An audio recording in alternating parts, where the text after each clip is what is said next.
quirúrgico del cáncer de esófago y tumores del órgano esófago-gástrico, dada por el doctor Julián Andrés Mesa, mi compañero en el Instituto Nacional de Cancerología.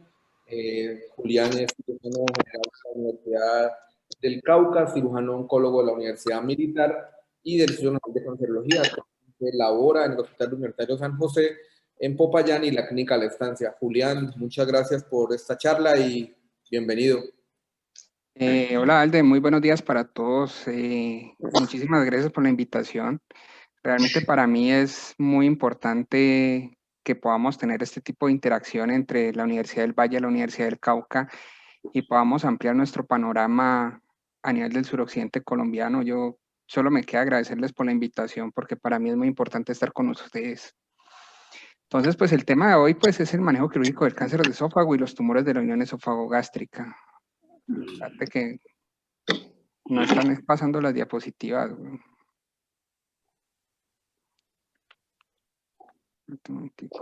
Ya empezaron a pasar. Bueno, entonces, pues, el cáncer de esófago en el mundo, pues, realmente no es uno de los tumores más frecuentes, pero va emergiendo con el paso del tiempo. Se habla que para el 2035 vamos a tener una incidencia que puede triplicar o estar 10 veces por encima, de hecho, de la incidencia que tenemos actualmente.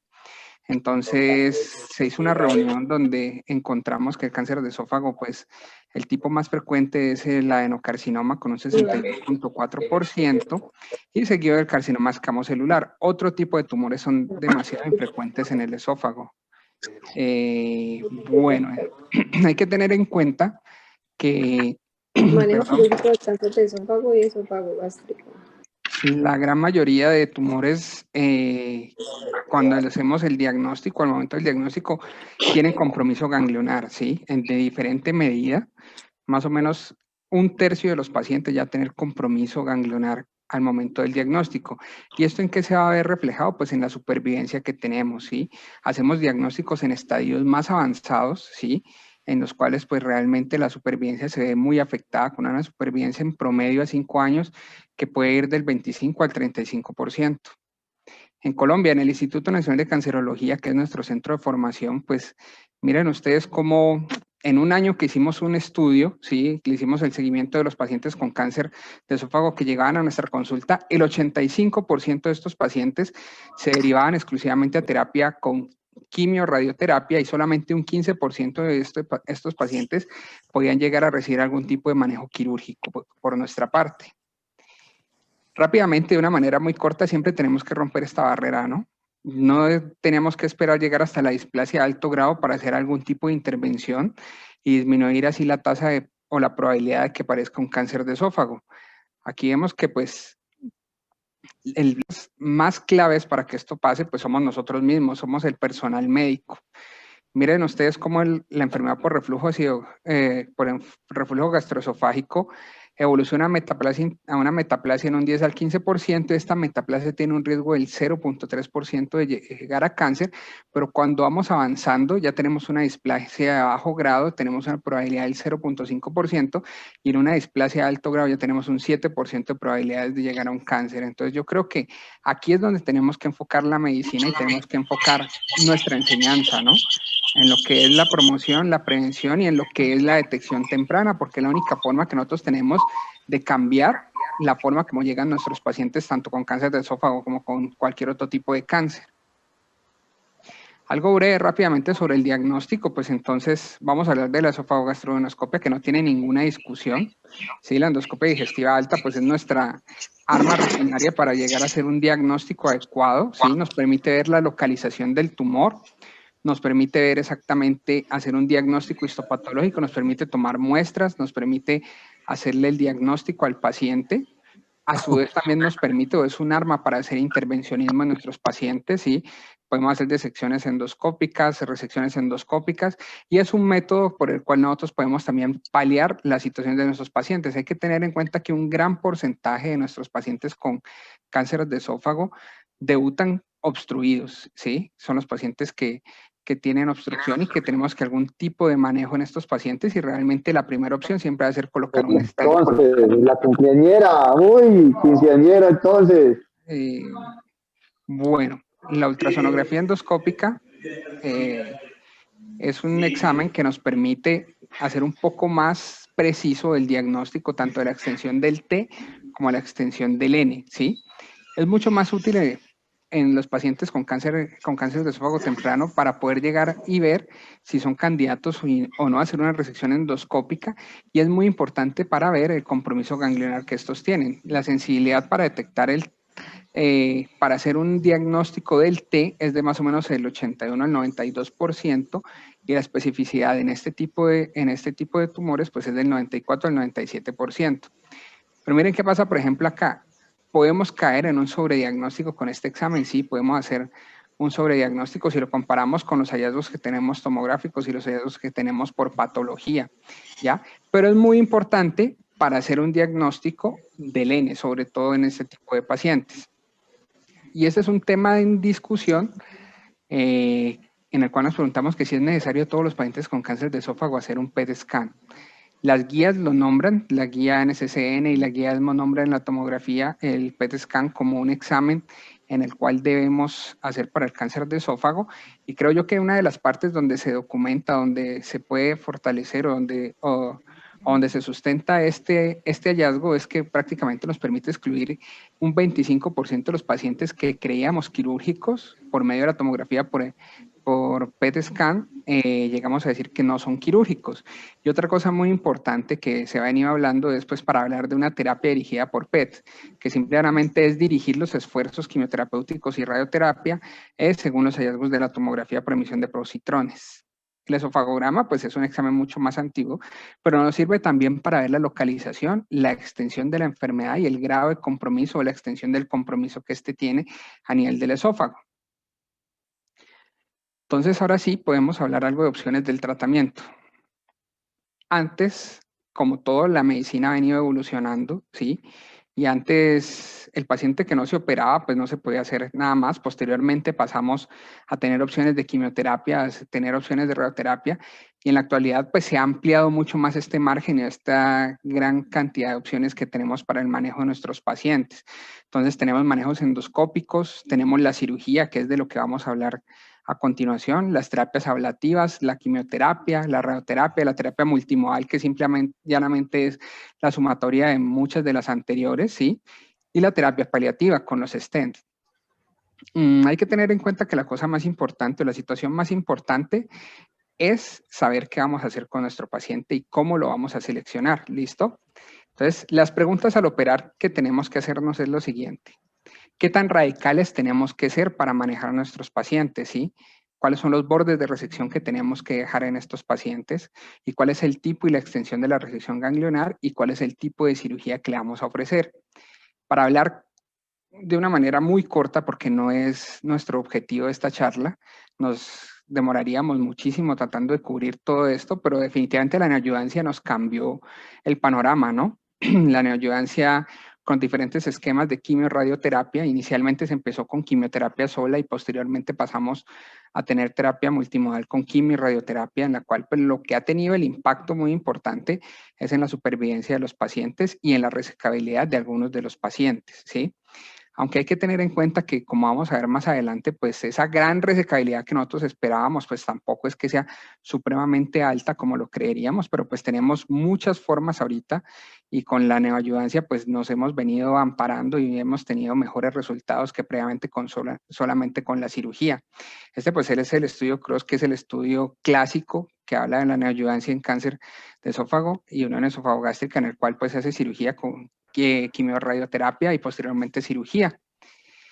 Entonces, una cosa muy importante en nuestros pacientes es estadificarlos adecuadamente. Si nosotros no hacemos una adecuada estadificación de nuestros pacientes, pues simplemente no vamos a poder tomar unas decisiones adecuadas en ellos, ¿sí? Entonces, pues aquí ven ustedes la guía NCCN y la clasificación la JCC, la 8ª edición, que pues como le digo yo a mis estudiantes, pues esto es muy difícil de aprenderse, solamente cuando lo repetimos mecánicamente y constantemente, pues vamos adquiriendo como la destreza para estadificar adecuadamente a nuestros pacientes, pero esto hay que hacerlo. En todos los pacientes y en todos los tipos de tumores, yo creo que lo más importante para tomar una adecuada decisión es una estadificación adecuada. El cáncer de esófago no es diferente a esto, ¿listo? sabemos que tenemos que hacer una adecuada estudiación del T, el compromiso ganglionar y el compromiso metastásico. Entonces, tenemos que recordar que el cáncer de esófago, pues, tiene dos tipos de tumores, por lo general, el escamocelular y el adenocarcinoma, ¿sí? En el carcinoma escamocelular de esófago, pues miren ustedes, aquí estamos señalados ya, nuestra terapia quirúrgica en este momento a donde podemos ir, ¿listo? A dónde vamos nosotros, ya, que son los tumores tempranos, ¿ya? Y en los tumores que posteriormente, la cirugía de entrada, ¿no? Y en los tumores tempranos prácticamente, pero ahí está la diferencia. Si tenemos otras opciones, ¿ya?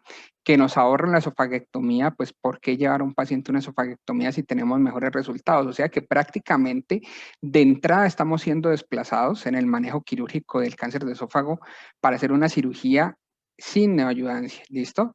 Entonces tenemos que ver, por ejemplo, ya cuando vamos avanzando en la estadificación de este tipo de tumores, ya cuando tenemos un T1B o un T2 de bajo riesgo, un T1B o un T2 de bajo riesgo, que son tumores menores de 3 centímetros y muy bien diferenciados, pues estos pacientes pudieran ser llevados a esofagectomía, y en los tumores que son de alto riesgo, estos pacientes definitivamente se van a esquema de quimiorradioterapia. Últimamente, pues venimos hablando o se viene hablando y hay muchos estudios que nos muestran que este tipo de tumor, el escamocelular, inclusive puede recibir quimiorradioterapia definitiva y hacer un seguimiento si el tumor ha desaparecido totalmente sin ofrecer esofagectomía. Ese es un tema que está en discusión, se utiliza mucho más para el esófago cervical y el esófago muy proximal a nivel del tórax. Ya más abajo, pues definitivamente seguimos hablando de manejo quirúrgico. Y el carcinoma y el adenocarcinoma, pues también en el cáncer temprano, las terapias son endoscópicas y posteriormente, igual que en el carcinoma escamocelular, pues vamos en el manejo quirúrgico posterior al manejo con neoayudancia, ¿sí? Son los pacientes que mejor les va. ¿Y por qué hago yo el énfasis en este tipo de pacientes, que son los tumores de bajo riesgo? Porque en nuestra práctica, lo que hemos encontrado, pues tanto en la práctica en el Instituto Nacional de Cancerología como en nuestra práctica diaria, pues es muy raro que nosotros acá encontremos este tipo de tumores, con tumores muy bien diferenciados, menores de 3 centímetros, que no están obstruidos, ¿ya? Y que podamos llegar a cirugía directamente. En mi práctica, el 99% de los pacientes están todo lo contrario, tumores más avanzados que debutan con obstrucción y que definitivamente tenemos que ofrecerles otro tipo de terapias antes de llevar a cirugía. ¿Qué dice la guía ESMO? Pues prácticamente es muy similar a la guía NCCN, ¿ya? En la cual pues definitivamente los tumores tempranos van a resección y resección endoscópica, ¿sí? Y los tumores más avanzados pues definitivamente siempre van a ir a algún tipo de quimioterapia, a algún tipo de neoayudancia, ¿sí? Sea perioperatoria o neoayudancia. ¿Cuál es nuestra realidad? ¿Sí? Que es de lo que veníamos hablando. Que más del 80% de nuestros tumores van a debutar siempre con enfermedad localmente avanzada. No sé en la práctica que ustedes tengan, pero en la práctica que nosotros tenemos, pues definitivamente esto se cumple totalmente, ¿sí? Todos nuestros pacientes debutan con enfermedad localmente avanzada. Creo que no he visto en este momento un cáncer gástrico, un cáncer de esófago, perdón, que sea temprano y que podamos darle manejo solamente con disección endoscópica. Creo que no, ¿ya? Y miren esto, después de una neoayudancia, solamente el 15 al 20% de nuestros pacientes se van a beneficiar de manejo quirúrgico, ¿sí? O sea que definitivamente después de la neoayudancia, nosotros quisiéramos tener un porcentaje mucho más alto de los que tenemos las probabilidades de operar con éxito, pero aún sigue siendo muy bajo en nuestro medio. La cirugía de salvamento después de la quimiorradioterapia, pues no tenemos unos datos exactamente claros qué tanto lo hacemos nosotros y qué tanto podemos beneficiar a los pacientes con este tipo de cirugía. Tenemos una limitación que pues se ha venido mejorando, pero hace algún tiempo eran muy pocos los centros donde teníamos entrenamiento para manejo endoscópico, ¿sí? Porque el volumen tampoco era muy alto y se requiere una curva de aprendizaje bastante importante para poder llegar a hacer estos procedimientos de una manera adecuada. Y la otra de las limitaciones, como no es uno de los 5 tumores más frecuentes que tenemos en nuestro medio, ¿sí? Pues definitivamente el número de centros donde tienen un real entrenamiento para este tipo de cirugías, pues es limitado. Nuestro centro de referencia, pues, donde nos hemos formado siempre es el Instituto Nacional de Cancerología, y aún así vamos a ver estadísticas del instituto donde realmente la casuística no es tan alta. Y una supervivencia de 5 años de nuestros pacientes que va alrededor del 18 al 20%. Entonces, esta es nuestra realidad. Esto es lo que nosotros nos enfrentamos acá. No son los datos del extranjero, sino lo que tenemos acá, y estos son nuestros pacientes, nuestro diario vivir, y entonces es donde nosotros tenemos que ver qué es lo que le vamos a ofrecer y qué es lo que podemos hacer por ellos. La terapia endoscópica, pues, es para los tumores, para las displasias de alto grado, para los T1A, listo, para los tumores in situ. Es una opción muy válida, nos evita esofaguectomía, sí, nos evita esofaguectomía, disminuye totalmente la tasa de esofaguectomía y requiere un control del reflujo. Entonces, pero también este tipo de procedimientos pues tiene algo de limitaciones, y es lo siguiente, ¿sí? Que una de las complicaciones más frecuentes que tiene esto pues es la perforación y la estenosis. La tasa de estenosis que tienen los pacientes depende de la extensión de la resección que se haga por vía endoscópica, y puede ser una tasa bastante alta como en este tipo de estudios, ¿sí? Pero se logra una erradicación completa del tumor en la gran mayoría de los casos, y eso es algo muy importante. Ya desde el punto de vista del manejo quirúrgico, creo yo que esto es algo fundamental, y es que como en todo tipo de cirugía, nosotros tenemos que hacer una selección adecuada del paciente, ¿ya? Eso va a tener un impacto grandísimo en el desarrollo de nuestra cirugía y en el desarrollo de complicaciones, morbilidad y mortalidad de nuestros pacientes, ¿sí? Como les dije previamente, tenemos que hacer una adecuada estadificación de nuestros pacientes para saber cuáles definitivamente podemos llevar a la cirugía, cuáles requieren terapia previa y cuáles posterior a la terapia, pues vamos a hacer algún tipo de cirugía de salvamento o no vamos a hacer absolutamente nada más que el manejo paliativo. Tenemos que tener en cuenta la localización del tumor, claro que sí, y esto de las condiciones generales del paciente, pues es lo más importante, ¿no? Nosotros muchas veces, ¿cómo lo diría yo? Muchas veces pecamos en eso, ¿sí? Queremos operar muchos pacientes, ¿ya? Pero no seleccionamos adecuadamente el paciente para el tipo de cirugía. Hacer una esofaguectomía es una cirugía mayor, ¿ya? Y por ende tiene que tener un paciente con unas adecuadas condiciones generales, con un estado nutricional adecuado, ¿sí? Con unas condiciones generales que le permitan soportar la cirugía, con una adecuada función pulmonar, y es muy importante tener una red de apoyo muy importante. Al ser una cirugía mayor, tiene que tener una adecuada recuperación, un adecuado acompañamiento. Eso es algo que muchas veces nosotros olvidamos. Tenemos en nuestra práctica pacientes que no tienen una adecuada red de apoyo, y eso definitivamente impacta en el desarrollo de la cirugía posteriormente en sus complicaciones a corto plazo. Es una cirugía con una alta morbimortalidad, sí, es verdad, y sobre todo cuando no la hacemos en centros donde tengamos una experiencia adecuada. Esto es muy importante.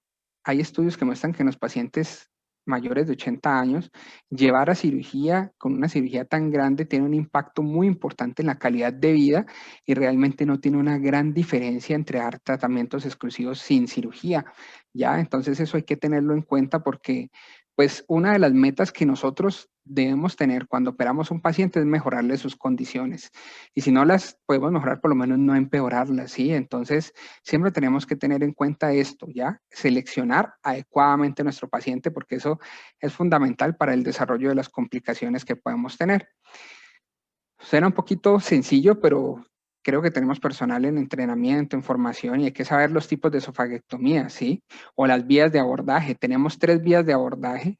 Tenemos tipos de esofaguectomías, las más comunes y las más frecuentes. Pues tenemos una esofaguectomía por 3 vías en las cuales hacemos triple abordaje a nivel del cuello, del tórax y del abdomen. Se utiliza para tumores del esófago supracarinal, tumores IWER1, y nos permite hacer una linfadenectomía extendida.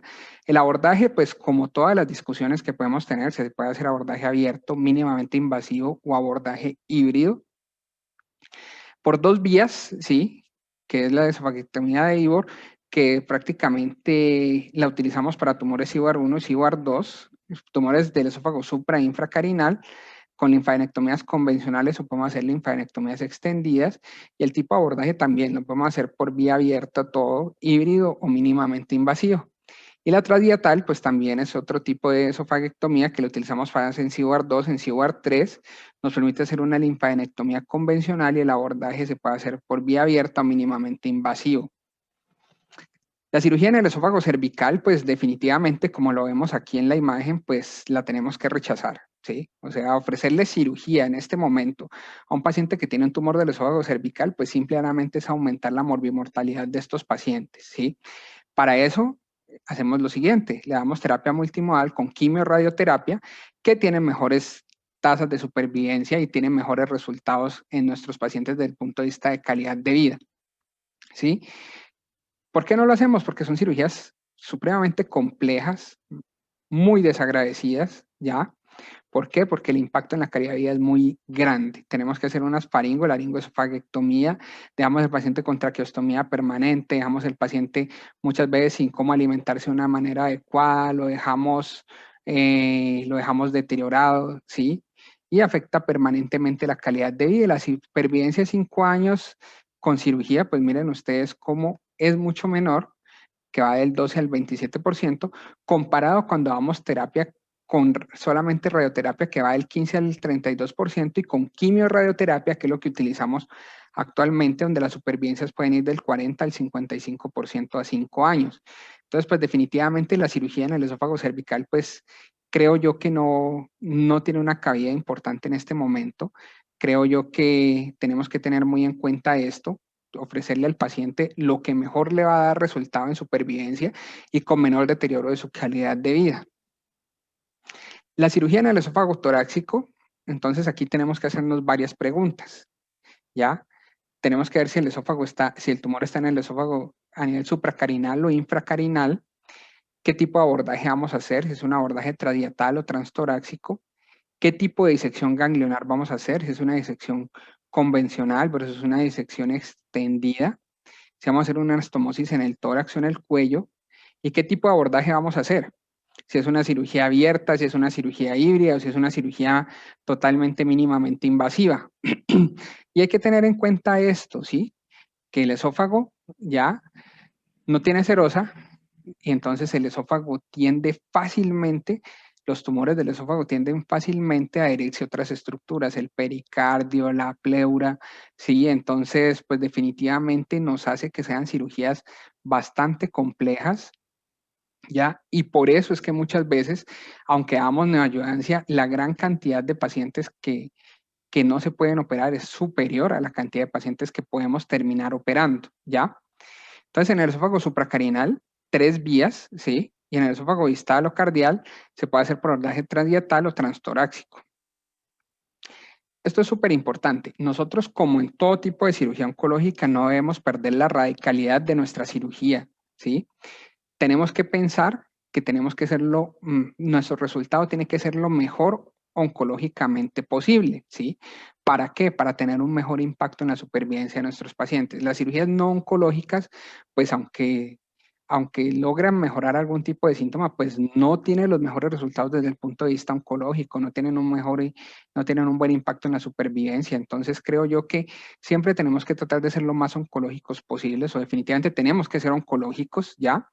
Entonces, la pregunta que nos hacemos es ¿cuáles son los bordes libres de tumor? ¿Qué tipo de disección ganglionar tenemos que hacer? ¿Cuál sería el número mágico de ganglios que tendríamos que disecar para poder decir que nuestra cirugía es oncológica? Para hablar de los bordes libres de tumor hay muchos estudios, ¿sí? Entonces, los bordes proximales, pues definitivamente van a depender de la técnica, ¿sí? Entonces, hay estudios que nos muestran bordes que van de 5 centímetros hasta 10, 12 centímetros, ¿ya? Pero entonces, ¿en qué se refleja esto? En la tasa de recurrencia que tienen nuestros pacientes. Entre menor borde libre dejemos, pues tiene mayor probabilidad de recurrencia. Entonces, miren, cuando dejamos menos de 5 centímetros de borde libre, ¿sí? La recurrencia va al 20%, y cuando dejamos bordes de 5 a 10 centímetros, la recurrencia va al 8%, y cuando dejamos bordes libres de tumor mayor de 10 centímetros, la recurrencia disminuye prácticamente a 0. Y no solamente es dejar los bordes proximales y distales, también el borde o el margen circunferencial, que es donde tenemos uno de los grandes problemas en la cirugía de esófago, ¿sí? Como les dije, pues los tumores tienden a adherirse mucho al pericardio, tienden a adherirse a la pleura, tienden a adherirse a estructuras vasculares que hacen que hacen que la resección sea muy difícil, ¿ya? Pero cuando tenemos estos márgenes circunferenciales comprometidos, miren cómo se afecta directamente la supervivencia, ¿sí? Todos los estudios hablan de que, pues obviamente, cuando hacemos una cirugía con márgenes circunferenciales positivos, pues la supervivencia comparada, cuando no dejamos márgenes positivos, pues se afecta de una forma muy importante, como vemos acá, ¿sí? Entonces, hay que tener en cuenta el borde proximal, el borde distal y el borde circunferencial, ¿sí? Entonces, la gran mayoría de nuestros pacientes, aquí nuestro estudio dice que son 41%, pero yo creo y en mi práctica veo que muchísimos, muchos más del 41%, diría yo, más del 60% de nuestros pacientes con cáncer de esófago ya tienen compromiso ganglionar en el momento del diagnóstico, ¿sí? Cuando el tumor está limitado a la mucosa, el carcinoma escamocelular tiene mayor tendencia a hacer disección ganglionar rápidamente que el adenocarcinoma. Entonces, miren la presencia en cáncer mucosa y en la submucosa, pues del carcinoma escamocelular versus el adenocarcinoma. ¿Cuál es la situación acá? La situación acá es que la diseminación que tiene a nivel ganglionar el cáncer de esófago, pues puede ser a muchos grupos, ¿sí? Miren ustedes cómo están comprometidos grupos torácicos supraclaviculares, de hecho a nivel del cuello también cuando el tumor del esófago es muy proximal, ¿ya? Y ven ustedes la diferencia que hay cuando el tumor está en el tórax o cuando el tumor está en la unión esofagogástrica, los grupos ganglionares que están involucrados, ¿sí? Por lo general siempre vamos a tener compromiso de los grupos infracarinales, ¿sí? Y los grupos gástricos superiores, ¿ya? Y no tenemos tanto compromiso a nivel superior, pero definitivamente la vía es muy errática y eso nos hace que definitivamente pensemos qué tipo de disección ganglionar debemos hacer. Entonces, en los tumores in situ no hay diferencia, o sea, no tenemos un número mínimo de ganglios para hacer una resección. En los T1 se habla que son 10 ganglios mínimo, en los T2 20 ganglios, en los T3 30 ganglios, y cuando tenemos un compromiso en E3, pues definitivamente el número de ganglios que saquemos es indiferente porque no afecta directamente la supervivencia del paciente. Pero a medida que nosotros logramos una mayor resección ganglionar, tenemos un mayor impacto en lo que podría ser la supervivencia de nuestros pacientes, ¿sí? Entonces, cuando tenemos este tipo de tumores, cuando no tenemos ningún compromiso ganglionar, el número cuando tenemos un T1 es de 10 ganglios para el adenocarcinoma y de 12 ganglios para el escamocelular, y cuando tenemos un T2 del 15 y 22 ganglios y un T3 y un T4 de 31 y 42 ganglios. Y cuando tenemos compromiso positivo, pues definitivamente 10 ganglios cuando tiene un T1, 15 ganglios cuando tiene un T2 y 29 a 50 ganglios cuando tiene un T3 y un T4. Ese sería el número que nosotros deberíamos retirar dependiendo de la estadificación de nuestros pacientes. Y aquí es algo muy importante que también tenemos que tener en cuenta el grado de diferenciación que tiene el tumor. Entre peor diferenciado, entre mayor grado de diferenciación, si es muy bien diferenciado, perdón, tenemos que tener en cuenta también, pero cuando el tumor es mal diferenciado, definitivamente tenemos que apuntar a hacer unas disecciones ganglionares mayores para tener un mejor impacto en la supervivencia, como lo vemos en las gráficas, ¿sí? Y tenemos que apuntar a hacer una disección con mayor número de ganglios. Entonces, ¿qué son las linfadenectomías en el cáncer de esófago? Entonces, como les venía diciendo, la estandarización de la linfadenectomía es bastante compleja porque los patrones de metástasis de este tipo de tumores es bastante variable. Entonces, según la clasificación en el mediastino, tenemos una disección estándar, que es cuando la disección se limita al mediastino infracarinal, ¿sí? La disección extendida es cuando se extiende a nivel paratraqueal derecho, a nivel del nervio laringeo recurrente derecho, y total o completa es cuando es bilateral.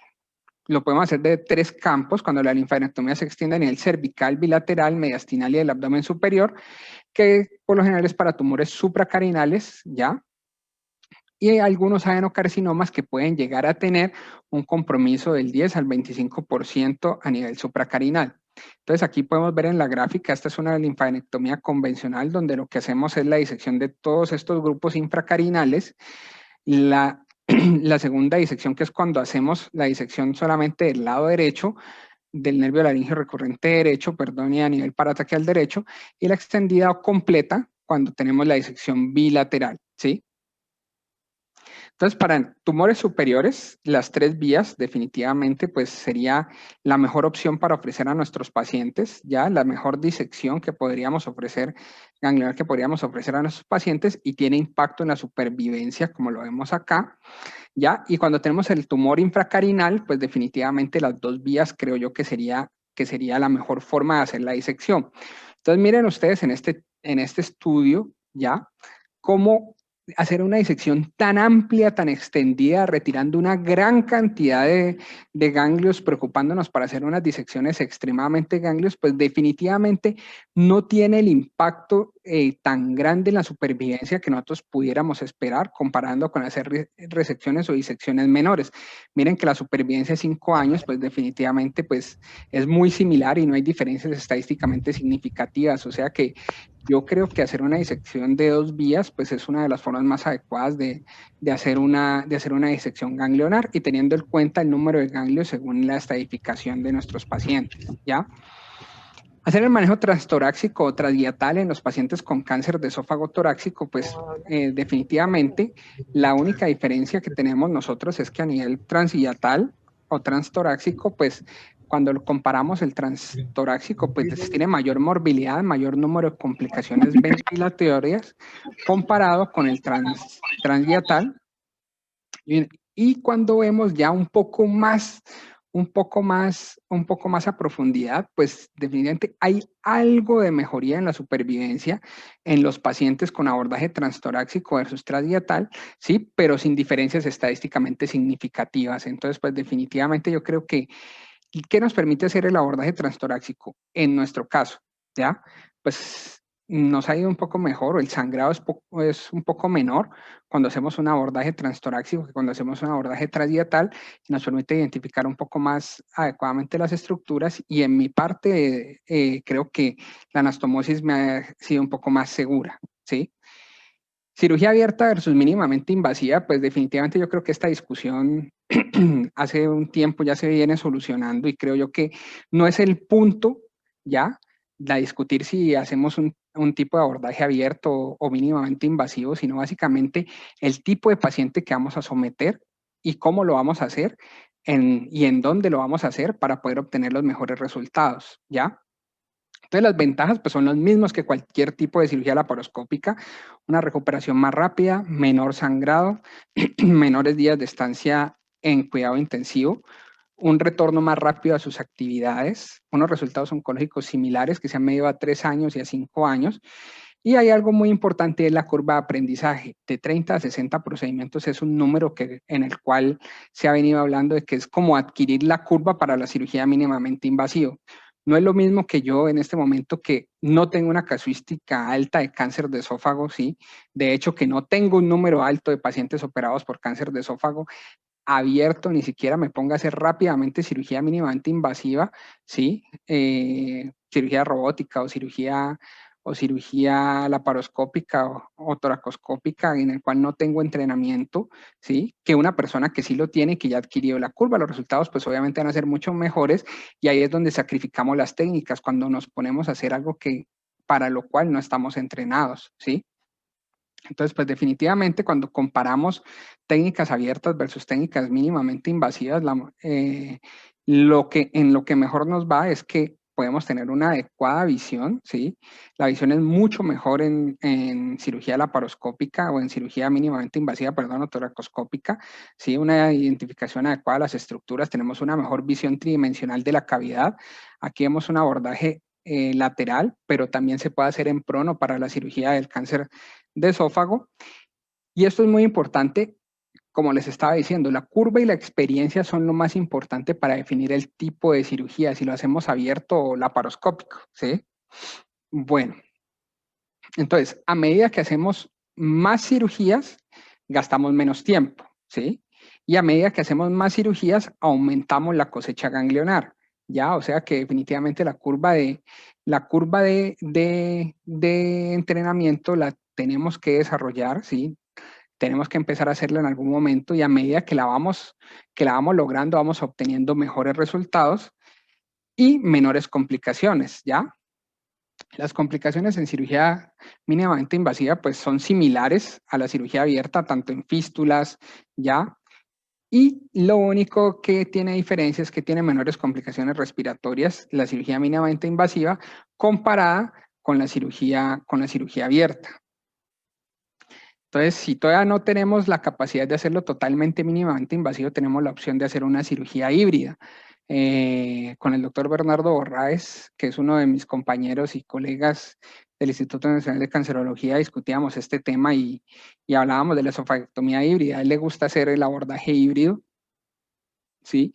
Y es hacer la cirugía en el abdomen totalmente laparoscópico y en el tórax hacer la anastomosis abierta, ¿sí? Entonces esto a él le ha permitido tener unos mejores resultados porque pues la parte mínimamente invasiva del tórax pues aún es un poco difícil para nosotros, ¿listo? Entonces aquí comparando hacer una esofagectomía mínimamente híbrida, perdón, versus la abierta, pues vemos que las tasas de complicaciones pues definitivamente son iguales, ¿ya? La mortalidad pues definitivamente es muy parecida y las complicaciones pulmonares pues son menores en la cirugía híbrida que en la cirugía abierta. Como les decía, algo muy importante y es que tenemos que tener en cuenta que debe ser el cirujano adecuado, ¿ya? El cirujano con mayor entrenamiento en este tipo de cirugías obtiene mejores resultados, ¿ya? Entonces, por ejemplo, aquí comparábamos cirugías realizadas por un grupo de cirujanos sin entrenamiento, ¿ya?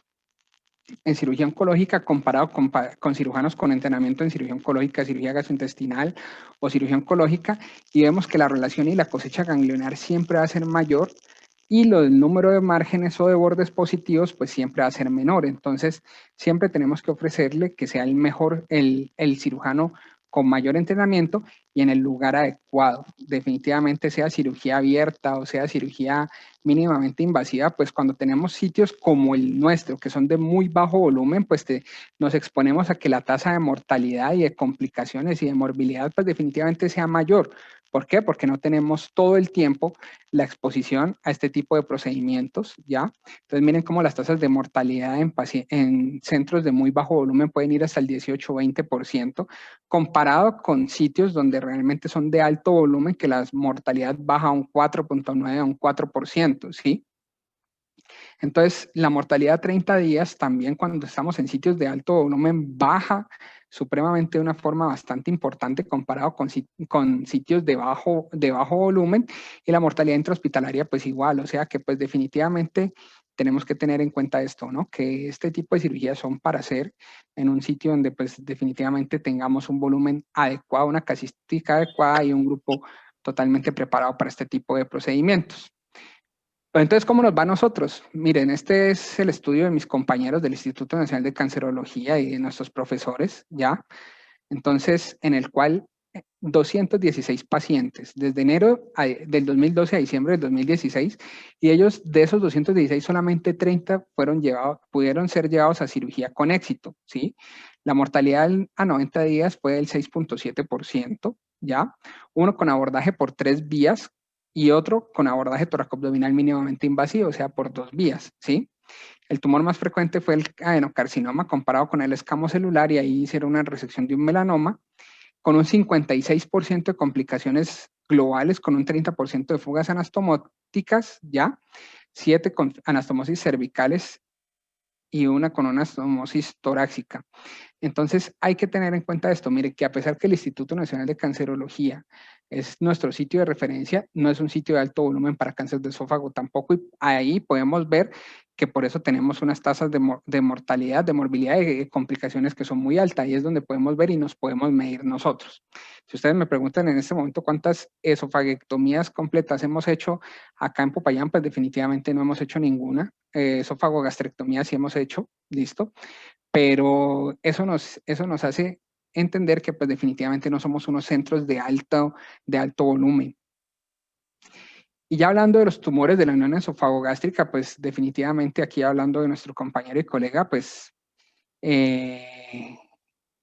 y nuestro profesor, pues definitivamente son tumores que no son ni del esófago ni del estómago, sino todo lo contrario. Entonces no hay que polarizar. Entonces, al final de cuentas, a lo que nos vamos nosotros es en una cirugía nos ponemos a pensar, o cuando nos llega el paciente a la consulta, bueno, es un tumor de una esófago gástrica, ¿qué le vamos a hacer?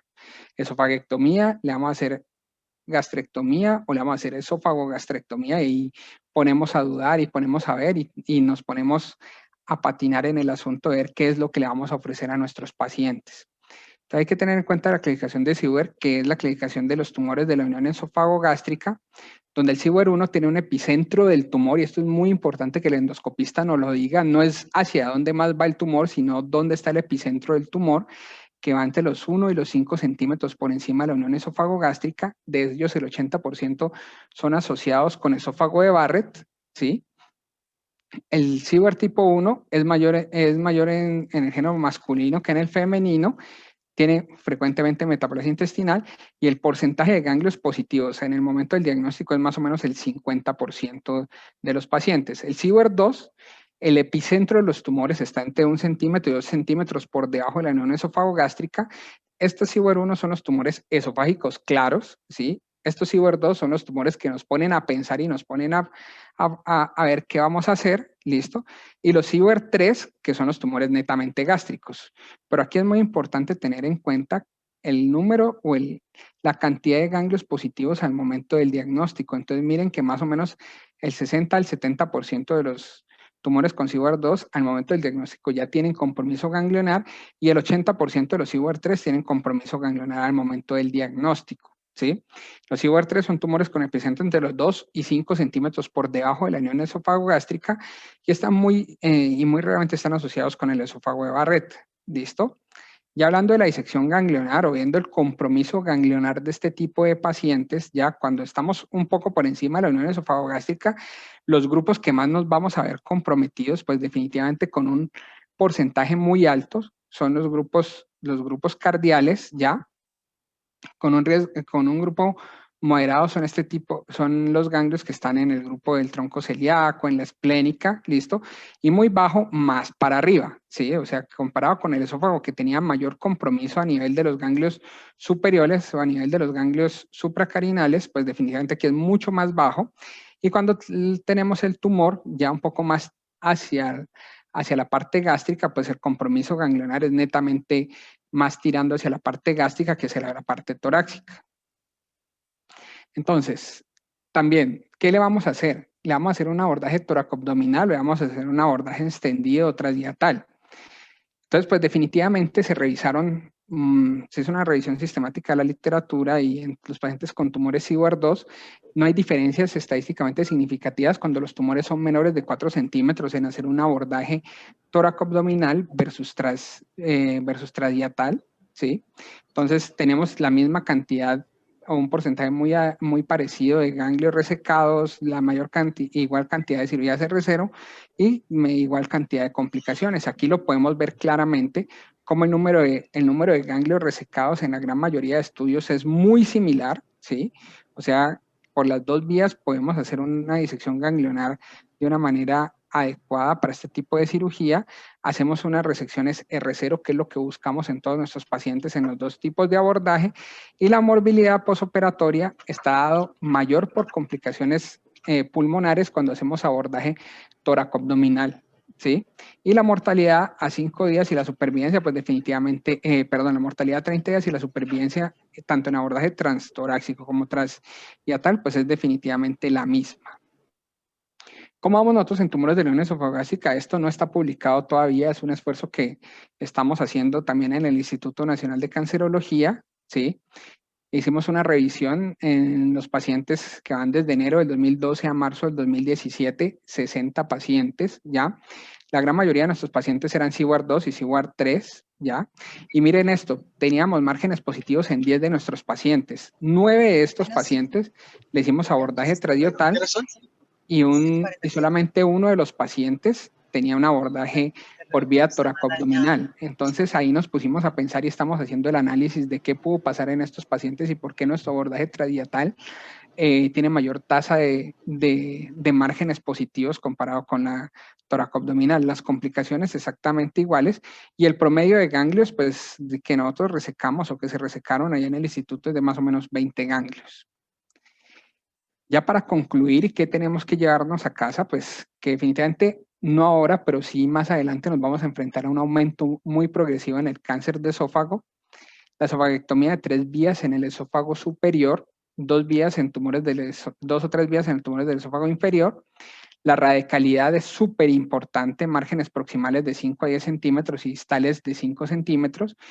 La disección ganglionar no menor a 10 centímetros, las guías NSCN hablan de 15 centímetros. En tumores de unión esofagástrica en el CIBOR1, esofaguectomía. En el CIBOR3, gastrectomía, manejarlos como un cáncer gástrico. Y en el CIBOR2, esófago-gastrectomía. Y esto, pues, como siempre, la conclusión es que abierta o mínimamente invasiva, pero en centros de experiencia, muchachos. Entonces, pues espero que no se hayan dormido como mi hija cuando se duerme, como se duerme cuando va al mar. Y más vale que se levanten todos los días animados a leerse un capítulo de oncología como mi hija antes de desayunar. Bueno, muchas gracias a todos por su atención.